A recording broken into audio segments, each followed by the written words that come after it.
So his whole head was dragged down in the dust, and now his mother began to tear her hair.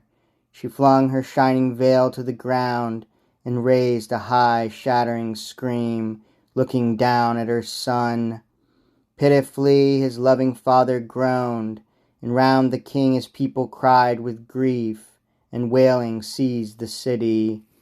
For all the world, as if all Troy were torched and smouldering down from the looming brows of the citadel to her roots. Priam's people could hardly hold the old man back, frantic, mad to go rushing out the Dardan gates. He begged them all, groveling in the filth, crying out to them, calling each man by name. Let go, my friends, much as you care for me. Let me hurry out of the city, make my way, all on my own, to Achaea's waiting ships. I must implore that terrible, violent man. Perhaps, who knows, he may respect my age, may pity an old man. He has a father too, as old as I am. Peleus sired him once. Peleus reared him to be the scourge of Troy, but most of all to me. He made my life a hell. So many sons he slaughtered, just coming into bloom. But grieving for all the rest, one breaks my heart the most, and stabbing grief for him will take me down to death. My Hector! Would to God he had perished in my arms. Then his mother who bore him, oh so doomed, she and I could glut ourselves with grief.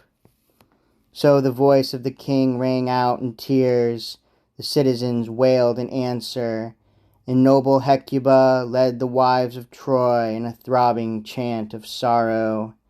Oh, my child, my desolation, how can I go on living? What agonies must I suffer now you are dead and gone? You were my pride throughout the city, night and day, a blessing to us all, the men and women of Troy. Throughout the city they saluted you like a god. You were their greatest glory while you lived. Now death and fate have seized you, dragged you down. Her voice rang out in tears, but the wife of Hector had not heard a thing. No messenger brought the truth of how her husband made his stand outside the gates. She was weaving at her loom, deep in the high halls, working flowered braiding into a dark red folding robe. And she called her well-kempt women through the house to set a large three-legged cauldron over the fire, so Hector could have his steaming hot bath when he came home from battle. Poor woman, she never dreamed how far he was from bathing, struck down at Achilles' hands by blazing-eyed Athena. But she heard the groans and wails of grief from the rampart now, and her body shook, her shuttle dropped to the ground. She called out to her lovely waiting women, "Quickly, 2 of you follow me. I must see what's happened." That cry, that was Hector's honored mother I heard. My heart's pounding, leaping up in my throat, the knees beneath me paralyzed. Oh, I know it. Something terrible's coming down on Priam's children. Pray God the news will never reach my ears. Yes, but I dread it so. What if great Achilles has cut my Hector off from the city, daring Hector, and driven him out across the plain and all alone?